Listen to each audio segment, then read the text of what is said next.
The stars glittered like distant jewels against the black canvas of space as the survey vessel Horizon cut through the emptiness. Lieutenant Grace Miller sat at her station on the bridge, eyes fixed on the scanner readings. She brushed a strand of blonde hair from her face and leaned closer to the screen. "That's odd," she muttered, adjusting the sensitivity. The readings from the small planet below didn't make sense. She ran the scan again.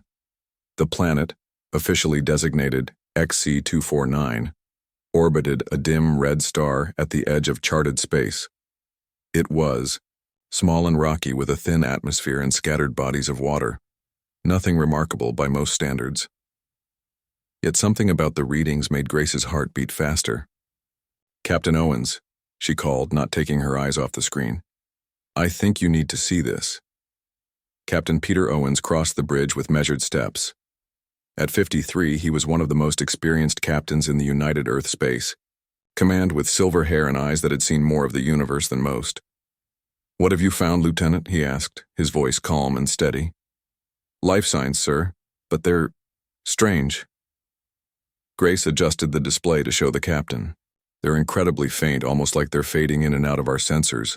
Captain Owens frowned. "Natural interference?" "No, sir. I've compensated for all known interference patterns. These are actual life forms, but they're unlike anything in our database." The captain studied the readings for a long moment. "Intelligent?" "Yes, sir. The patterns suggest a civilization, but a dying one." Science Officer Daniel Kelly approached from his station. His tall frame and serious expression added gravity to the moment. "Lieutenant Miller is right," he said. "And there's something else. This planet isn't in any of the Galactic Consortium's records, not as an inhabited world anyway." Captain Owens raised an eyebrow. "That's impossible. The Consortium has mapped this sector for over 300 years. Daniel shook his head. "Nevertheless, sir, there's no record of intelligent life here." The captain straightened, making his decision. "Prepare a landing party.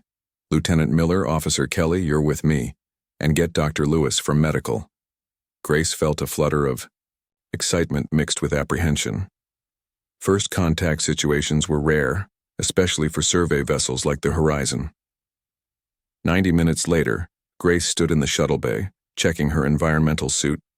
The scans showed the atmosphere was breathable, but protocol demanded caution. "Nervous?" asked Daniel, securing his equipment next to her. "Curious," she replied. "How does an entire civilization go unnoticed by the consortium?" Daniel lowered his voice. "There's an old xenobiological text I read once. It mentioned a species called the Whispers, being so gentle and unremarkable that they were systematically overlooked by other races. Most scholars think they're just a myth. You think that's what we've found? I think we're about to find out." The shuttle descended through thin clouds toward a flat plain near what appeared to be structures on the surface. As they got closer, Grace gasped. What had looked like simple buildings from orbit revealed themselves to be intricate formations of crystal-like material, rising from the ground in delicate spirals and arches that caught the dim sunlight and broke it into countless rainbow patterns. "It's beautiful," she whispered. The shuttle landed softly on the rocky surface. Captain Owens turned to the team. "Standard first contact protocols. No weapons visible. Dr. Lewis, keep your medical scanner running. I want to know what we're dealing with." They stepped out onto the surface of XC249. The gravity was slightly lighter than Earth's, giving their movements a floating quality.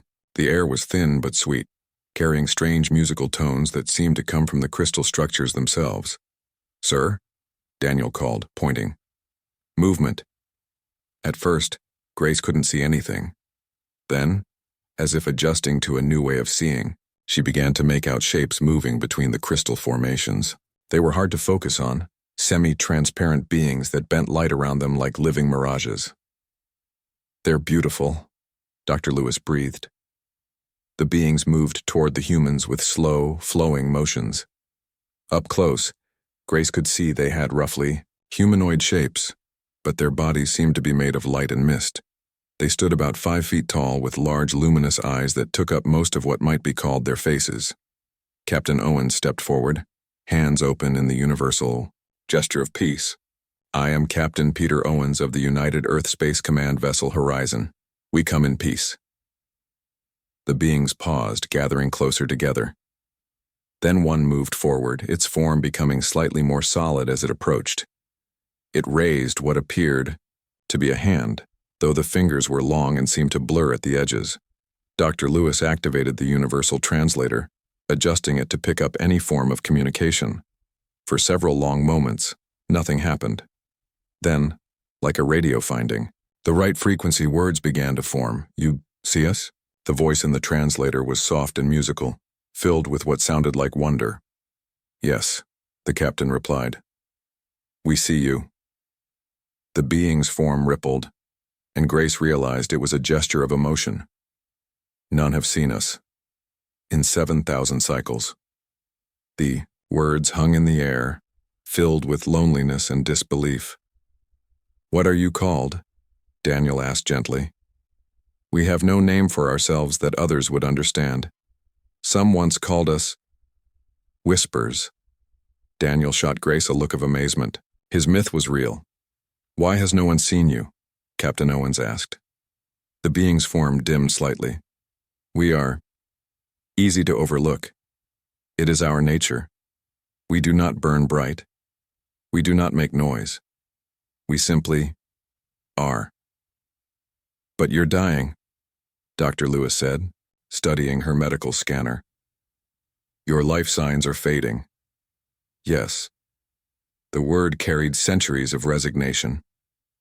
"Long ago, the bright ones, those you call the Vicari, came here. They saw our world but did not see us. When they learned we existed, they considered us inconvenient. They released something into our world, something that made each generation fainter than the last." Grace felt sick. The Vicari were one of the consortium's founding species, known for their advanced technology and strict expansion policies. "They poisoned you," she said. "They wished our removal to be slow, unnoticed." The whisper extended its misty hand toward them. "But you noticed." Captain Owens's face was grim. "How many of you are there?" "Less than 10,000 now. Once we were millions." "And how long?" Dr. Lewis couldn't finish the question. "Without help, the last of us will fade completely within 20 of your Earth years." The crystal structures around them seemed to dim, as if reflecting the sadness of their creators. "We've been watching," another whisper said, moving forward. "Since your kind first met the Vicari. You are different. You see what others overlook." "Captain." Owens looked at his team, then back at the whispers. His decision was visible in his eyes before he spoke. "We will help you. The United Earth Space Command does not stand by while genocide occurs, no matter how slowly or quietly it's being carried out." The whispers moved closer, their forms brightening slightly. "You would help us?" "Why?" "Because humans know what it's like to be underestimated," Grace said softly. "And because every life matters, even the quiet ones." For the first time in centuries, hope flickered across the crystalline plains of XC-249, as bright as the stars above, stars that had witnessed the whisper's silent suffering and would now witness humanity's stand against the darkness. The conference room aboard the Horizon was silent as Science Officer Daniel Kelly finished his presentation. The holographic display in the center of the table showed complex molecular structures rotating slowly. "So that's it," he said, his voice tight with controlled anger. "This is not a natural disease. The pathogen was engineered specifically to target the whisper's unique cellular structure." Captain Owens leaned forward, studying the display. "You're certain?" "Completely certain, sir. This is biological warfare, but designed to work slowly, over generations. It doesn't kill them outright. It weakens them little by little until they simply fade away." Dr. Lewis nodded, her face pale. "The pathogen attacks the structures that allow them to maintain physical cohesion. Each generation is born weaker than the last. The children we saw on the surface have never known what it's like to be fully substantial." Grace Miller felt sick. Why would the Vicari do this? The whispers pose no threat to anyone. Resources, Captain Owens said grimly. XC-249 sits on what would be a perfect trade route between Vakari and Tholian territories. The planet also contains rare elements used in warp drive construction. So rather than negotiate with the Whispers or even relocate them, they chose to make them disappear so slowly that no one would notice, Grace said. Communications specialist Alan Foster had been quiet until now. He had spent more time with the Whispers than anyone else, learning their language and customs. They showed me something, he said softly. The Whispers can share memories through touch. They've been watching us since humanity first made contact with the Vakari 50 years ago. They've seen how we interact with other species, how we approach first contact situations. They believe we're different. Different how? Asked Dr. Lewis. We look for life where others don't bother to look. We value diversity. We protect the weak. Alan's eyes were intense. They've been hoping we would find them before it was too late. Captain Owens stood up, his decision made. Get me a direct line to Earth Command. I want our best medical team working on understanding this pathogen. Lieutenant Miller, I need you to gather all the information you can about the Whispers' technology and culture. Sir? Grace hesitated. What exactly are we planning to do? We're going to save them, the captain said firmly. And then we're going to make sure the Vakari answer for what they've done. 3 days later, Grace walked through a crystal grove with a Whisper guide. They had told her their name was Aura, not their real name, but one they had chosen to help the humans who needed names to tell individuals apart. Whispers recognized each other by the unique patterns of light that flowed through their misty forms. These crystals, Grace said, touching one of the delicate structures. They're beautiful. Did your people make them?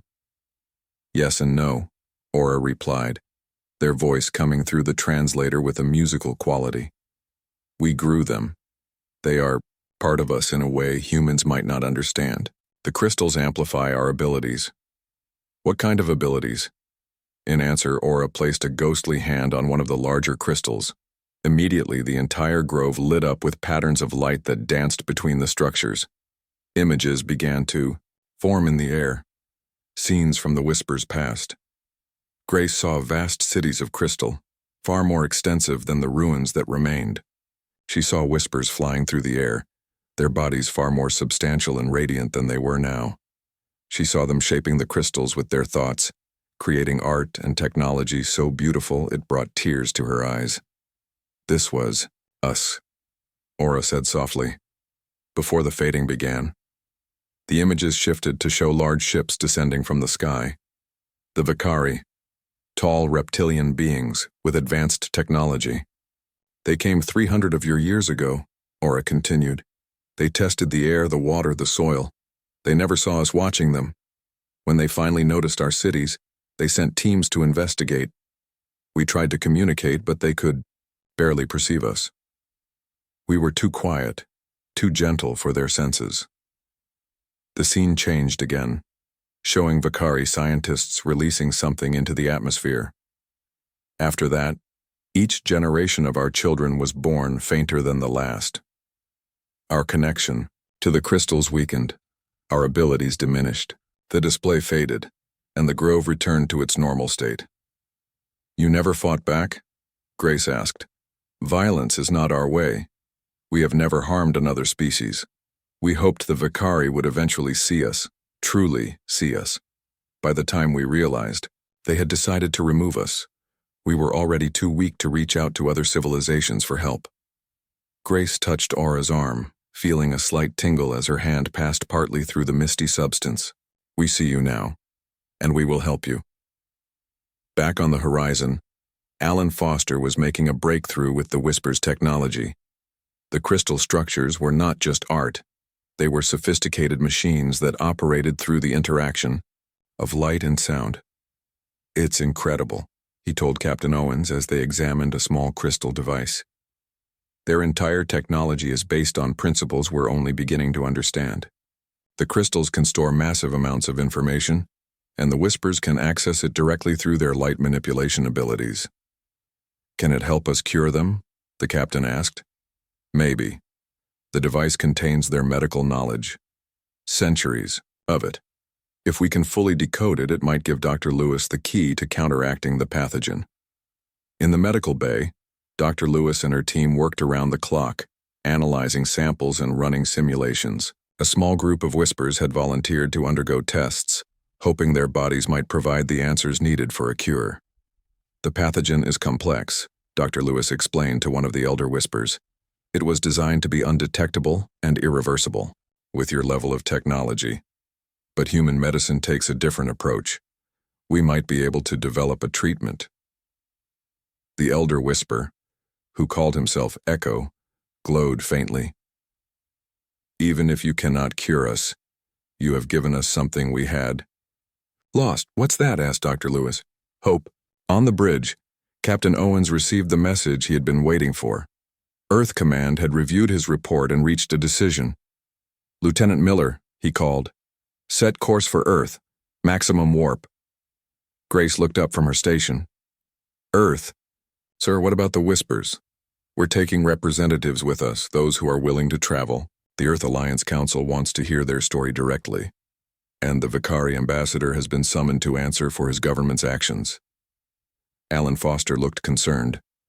Will the whispers be strong enough for the journey?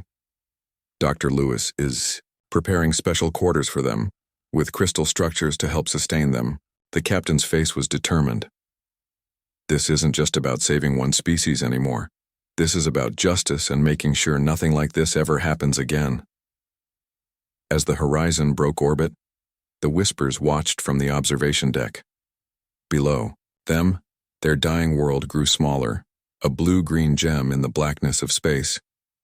We never imagined we would leave our world, Aura said quietly to Grace. We never imagined anyone would fight for us. That's what humans do, Grace replied, watching the stars stretch into lines as the ship jumped to warp speed. We protect those who cannot protect themselves. And we're very, very good at making noise when others are too quiet to be heard. For the first time in centuries, the whisper's light grew just a little brighter. The observation deck of Geneva Space Station gleamed with polished surfaces and tall windows that looked out into the star-filled void. Ambassador Heather Taylor stood tall and composed, her blue diplomatic uniform crisp against her dark skin. Beside her stood Captain Owens and Dr. Nicole Bennett, who had replaced Dr. Lewis as Chief Medical Officer when the Horizon reached Earth. Across from them, the Vicari diplomatic team waited. Ambassador Zexakor was an imposing figure, 7 feet tall with scaled skin that shimmered with an oily rainbow sheen under the lights. His 4 yellow eyes blinked in different patterns, a sign of irritation among his species. The evidence cannot be disputed, Heather said, her voice firm but calm. Earth Alliance scientists have confirmed that the molecular degradation affecting the Whisper's population is engineered, not natural. The pathogen matches Vicari biotechnology. Zexkor's thin lips pulled back to reveal pointed teeth. The species you refer to, which we know as the Neil, is of no consequence. They hold no recognized territory rights under consortium law. They were there first, Captain Owens said, struggling to keep the anger from his voice. They've inhabited XC-249 for thousands of years, a technicality. Zexakor dismissed with a wave of his 6-fingered hand. They never registered their claim with the consortium. They never developed faster-than-light travel. They never made their presence known to the galactic community. Because they couldn't, Dr. Bennett said, stepping forward with a data tablet. Their physical nature, their very biology, makes them naturally quiet and unobtrusive. They evolved to blend in, not stand out. Which makes them irrelevant, another Vicari diplomat said coldly. Ambassador Taylor placed a data crystal on the table between them. The small object caught the light, much like the crystals of the Whispers world. This contains our full report for the Consortium Council, she said. Earth Alliance formally recognizes the Whispers as the sovereign inhabitants of XC-249 and we're extending protection status to their civilization under Article 7 of the Non-Interference Treaty, which the Vicari Empire signed 50 years ago. Zexkor's eyes narrowed to slits. You would risk war with the Vicari Empire over these shadows? If necessary, Heather replied without hesitation. But we'd prefer to work together on a solution. Dr. Bennett has developed a promising treatment for the pathogen. We invite Vakari medical experts to collaborate with us. The Vakari ambassador stood abruptly, his tall frame looming over the humans. This meeting is over. The Vakari Empire will not be dictated to by humans, a species barely out of its planetary cradle. As the Vakari delegation swept from the room, Captain Owens turned to Ambassador Taylor. That went about as well as expected. Actually, better than I feared, Heather admitted. They didn't outright reject our protection claim. That gives us room to maneuver. What happens now? Dr. Bennett asked. Now we present our case to the full Consortium Council, Heather explained, and hope that enough of the member species care about justice to stand with us. In another part of the station, Grace Miller sat with Aura and two other Whispers in a specially prepared chamber. The room was filled with crystal structures brought from their homeworld, which helped maintain the Whispers' physical cohesion. Are you comfortable? Grace asked, noticing how Aura's form seemed slightly more solid than it had been on their homeworld. Yes, Aura replied. The medical treatments Dr. Bennett has been giving us. We can feel a difference. It's small, but real. That's good news. Grace smiled. The treatment isn't a cure yet, but it's slowing the progression of the pathogen. Alan Foster entered the room, his face serious. The meeting with the Vakari didn't go well, he told them, but we're not giving up. We never expected the Vakari to admit what they did, one of the other Whispers said. Their name was Wisp, and they were one of the younger ones. They have never seen us as real beings. Well, the rest of the galaxy is going to see you now, Alan said firmly. Tomorrow you'll address the Consortium Council. All 50 species will hear your story. We are not good at speaking loudly, Aura said, their form flickering with what Grace had learned was anxiety. You don't have to be loud, Grace assured them. Just be yourselves. Your story is powerful enough on its own. The next day, the Consortium Council chamber was packed with representatives from across the galaxy. The circular room had rising tiers of seats with each delegation positioned according to their status in the consortium. The Vakari sat near the center, in the positions of founding members. Earth, as a relatively new member, was positioned on one of the outer rings. Ambassador Taylor led the human delegation with Captain Owens, Grace, Allen, and Dr. Bennett accompanying her. The three Whispers floated behind them, their translucent forms drawing curious stares from the assembled aliens. The council leader, a member of the ancient Threxian species, called the session to order. We are here to address Earth's claim that the Vakari Empire has violated the non-interference treaty through actions against the species known as the Whispers on planet XC-249. Ambassador Taylor stepped forward. Honorable Council, the evidence we present today will show not just interference but a deliberate, centuries-long genocide against a peaceful, sentient species. A murmur rippled through the chamber. The word genocide was not used lightly. In the consortium, Earth requests that the Council recognize the Whispers as the rightful inhabitants of XC-249, grant them protected status, and order the Vakari Empire to assist in developing a cure for the engineered pathogen they released. The Vakari ambassador rose. These accusations are baseless. There is no proof that this pathogen was created by the Vakari. Furthermore, the NIL, as we know them, never established formal contact with any consortium member. They cannot claim protection under laws they never acknowledged. Captain Owens leaned toward Ambassador Taylor. They're trying to use the Whispers. Gentle nature against them, he whispered. The council leader gestured to the Whispers. We will hear from the affected species. Aura floated forward, their misty form glowing slightly under the chamber lights. When they spoke, their voice was soft but clear. We have lived on our world for thousands of years. We built cities of crystal. We studied the stars. We created art and music. We harmed no one. Aura paused, their form rippling with emotion.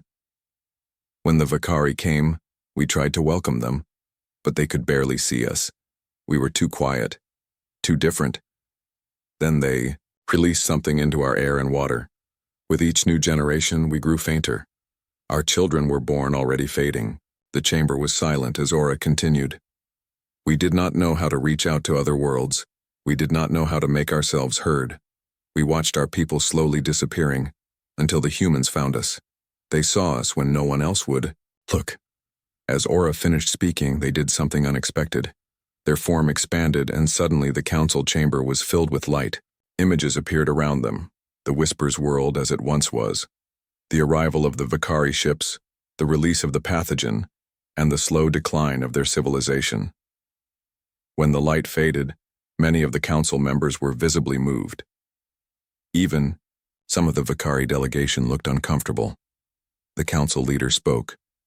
"We will review the evidence presented. A decision will be reached within 3 cycles." As they left the chamber, Captain Owens placed a hand on Aura's shoulder, or where their shoulder would be. "That was powerful. I didn't know you could do that."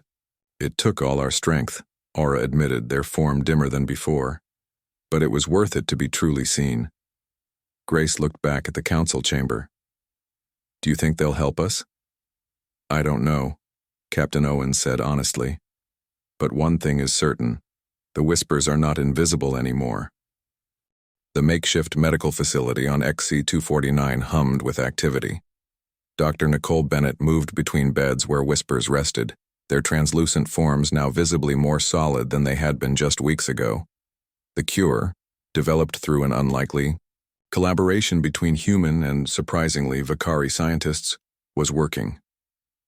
"Their cellular regeneration is improving," Nicole explained to Alan Foster, who watched nearby. "But the process is slow, especially for the younger ones who were born already affected by the pathogen." Alan nodded, his eyes on a young Whisper named Lumen. The name had been chosen to help the humans, as Whispers didn't use names among themselves. Lumen drifted through a beam of sunlight that entered through a crystal window. Where once the light would have passed through their form almost completely, now it caught and reflected, creating rainbow patterns on the walls. "The children were born sick," Alan said quietly. "They've never known how it feels to be whole." Beyond the medical facility, teams of human engineers and scientists worked alongside Whispers to restore their ancient technology. Lieutenant Grace Miller led one such team, carefully examining a crystal structure that the Whispers said was a communications device. "It's like they evolved alongside their technology rather than building it," Grace said to an elder Whisper who guided her hands across what appeared to be a musical instrument. "In a way, that is true," the elder replied. "The crystals are part of us, an extension of our ability to manipulate light.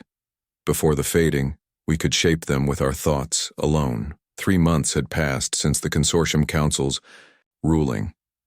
In a surprising move, the Council had voted overwhelmingly to recognize the Whispers as the legitimate inhabitants of XC-249 and to grant them protected status. More surprising still was the Vakari response.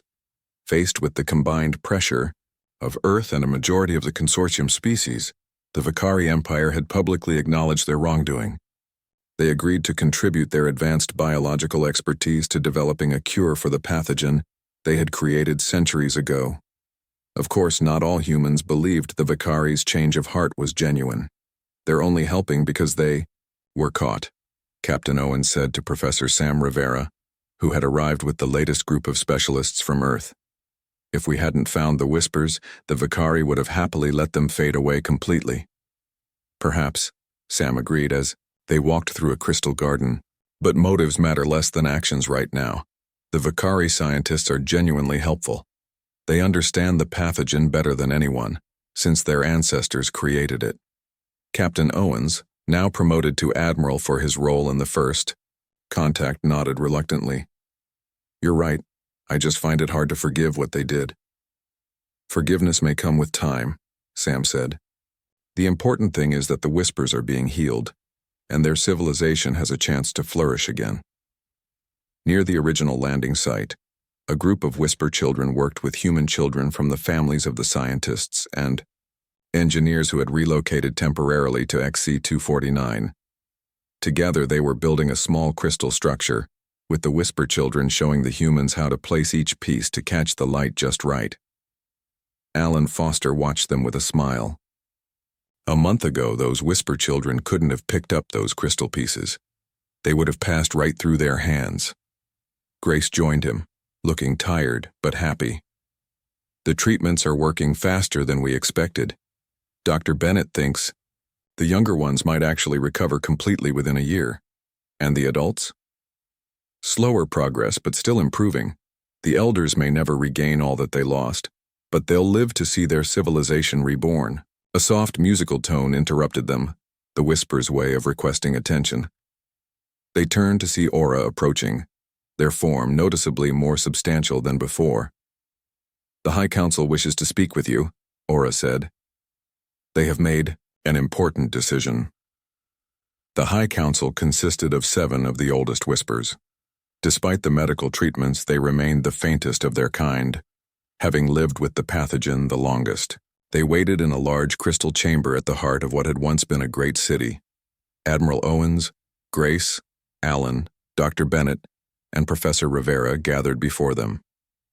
The human delegation from Earth, including Ambassador Taylor, stood nearby.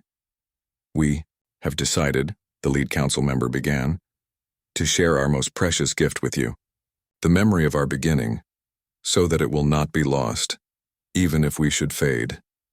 It was an unprecedented honor. The Whispers rarely shared their deep memories with outsiders. "We are ready," Admiral Owens replied, bowing slightly. The 7 council members moved forward, forming a circle around the humans. Light began to flow between them, growing brighter until the crystal chamber seemed to disappear. Suddenly, the humans found themselves witnessing the birth of the Whisper civilization. Thousands of years ago, they saw the first Whispers emerging from the light of their sun, beings of pure energy who gradually developed physical form. They watched as the Whispers discovered their ability to manipulate light and grew the first crystals from the planet's soil. The vision shifted through time, showing the building of great crystal cities, the development of art forms humans had no words for, and a philosophy based on harmony and balance. They saw how the Whispers cared for their world, nurturing its ecosystems rather than exploiting them. When the vision ended, there wasn't a dry eye among the human contingent. "Your children will not fade," Admiral Owens promised, his voice thick with emotion. "Together we'll ensure your light continues to shine." Later that evening, Grace sat with Aura on a hill overlooking the growing settlement. Below them, both human and Whisper structures rose from the ground, a blending of styles and technologies. "I have a question," Grace said. "The Vakari couldn't really see you, and most other species probably wouldn't have noticed you either. Why can humans see you so clearly?" Aura's form rippled in what Grace had learned was their version of a smile. "We wondered that too. Your Dr. Bennett discovered the answer in her research. Human eyes perceive a wider range of light frequencies than most species. You evolved to notice subtle movements to see what others miss. So we were literally made to see you," Grace said, amazed. "Perhaps we were made for each other," Aura suggested. "Two species who understand what it means to be overlooked." As the planet's sun set, the crystal structures caught the fading light, sending cascades of color across the landscape. Whispers moved through the air, some practicing abilities that had been lost for generations, changing colors, bending light, even becoming briefly solid enough to pick up small objects. "It will take time," Aura said, watching the younger Whispers play. "But we are already stronger than we have been in centuries." "And you won't be alone anymore," Grace promised, gazing up at the first stars appearing in the evening sky. "No matter what happens, Earth will stand with you." The crystal beneath them hummed softly, resonating with the truth of her words, as 2 civilizations that might never have met began to build a future together. 5 years had passed since humans first discovered the Whispers.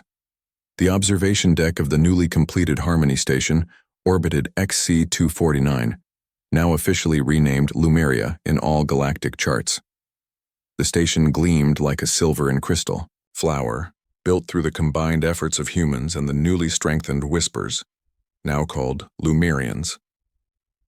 Ambassador Heather Taylor stood tall and proud in her formal diplomatic attire. Beside her floated Chorus, who had volunteered to be the first of their kind to leave their homeworld as an official representative. Chorus's form was now fully visible, their body glowing with a strong inner light that shifted between soft blues and purples. The vote was unanimous, Heather announced to the assembled delegates from 12 different species. Lumeria is now recognized as a protected cultural heritage world, and the Lumerians are granted full membership rights in the consortium. Applause filled the chamber. Among the delegates, even a few Vicari representatives nodded their approval. The relationship between Vicari and Lumerians remained complicated, but the shared work of healing the pathogen had built unexpected bridges between the two species. Chorus floated forward, their voice no longer requiring a translator. The Lumerians had adapted quickly, learning to make their speech audible to human ears. 5 years ago, we were fading away, forgotten by the galaxy, Chorus said. Today, we stand among you as equals. We thank the humans who saw us when no one else would. Look, and we thank all who helped heal our people. The station buzzed with activity as the ceremony ended. The first group of Lumerian students prepared to attend the Galactic Academy on Earth. Human scientists continued to work with Lumerian elders to document their unique technologies and art forms. In one of the station's laboratories, Dr. Nicole Bennett finalized her report. After years of intensive work, the Lumerian pathogen had been fully eradicated. The younger generation was showing abilities not seen for centuries. Their natural talent for light manipulation had applications in medicine, communications, and arts that were revolutionizing multiple fields. The results are better than we ever hoped, Nicole said to Grace Miller, who had become the main liaison between humans and Lumerians. The children born this year show no trace of the pathogen. They're stronger than any Lumerians have been in centuries. Grace smiled. Aura told me the first fully healthy child was born last month. They named her Dawn. A fitting name for a new beginning, Nicole replied. On the planet below, Admiral Owens, now serving as Earth's official ambassador to Lumeria, walked with Alan Foster through a Lumerian city that gleamed with renewed vitality. Crystal spires caught the light of the setting sun, sending cascades of color across the landscape. Lumerians moved through the air like living auroras, their bodies substantial enough now to interact fully with their environment. Did you ever imagine it would turn out like this? Alan asked, watching as human and Lumerian children played together in a garden. The human children tried to mimic the graceful, floating movements of their new friends. Honestly, no, the Admiral admitted. When we first found them, I was hoping we could save their lives. I never expected they would change ours so profoundly. The Lumerians had shared their knowledge freely with humanity. Their understanding of light and sound had revolutionized human communications technology. Their crystal-growing techniques had created new possibilities in medicine and engineering. In return, humans had helped the Lumerians strengthen their bodies and reconnect with abilities lost generations ago. A young Lumerian approached, its form far more substantial and vibrant than those they had first encountered years ago. It extended a tendril of light toward them, an invitation to share thoughts. As they connected, the message was clear. Gratitude, yes, but also pride. The Lumerians were no longer the forgotten ones, the overlooked shadows at the edge of space. With human protection and alliance, they had found their voice in the galactic community. We once feared being seen, the young Lumerian communicated. Now we fear being forgotten. You have taught us that visibility brings both danger and opportunity. And you've taught us that sometimes the quietest voices have the most important things to say, Admiral Owens replied. That evening, a special ceremony took place in the Great Crystal Amphitheater. Lumerians and humans gathered to witness the activation of the newly restored Stellar Choir, an ancient Lumerian technology that had been dormant for centuries. Aura, now a leader among their people, stood at the center of the formation. 5 years of treatment had returned much of their strength, though the oldest Lumerians would always bear the marks of what had been done to them. For generations, we could only dream of this moment, Aura said to the crowd. Today, we reclaim our voice. The Lumerians positioned themselves around massive crystal structures that rose from the ground like frozen fountains. At a signal from Aura, they began to touch the crystals in a specific pattern. Slowly, the crystals began to glow, each with a different color.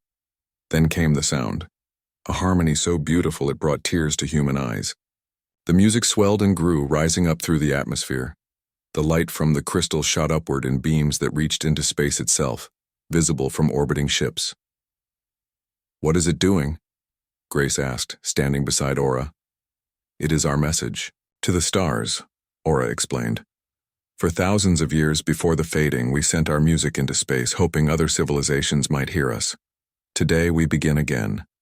But this time, we know someone is listening. Above them, the night sky filled with dancing lights as the stellar choir's energy interacted with Lumeria's upper atmosphere.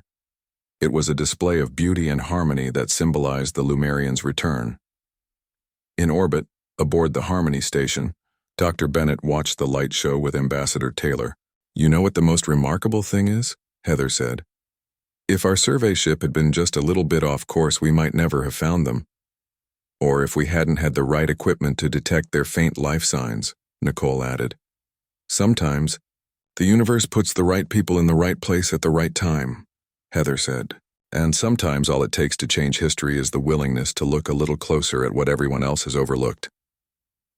As night fell on Lumeria, the planet glowed from within, a beacon of cooperation and renewal.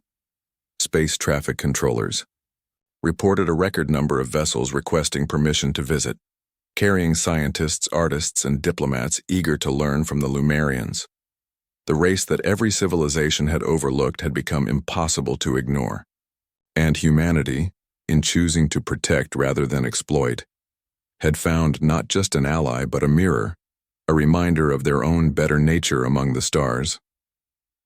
Grace stood with Aura as the stellar choir's song reached its peak, a perfect harmony of light and sound.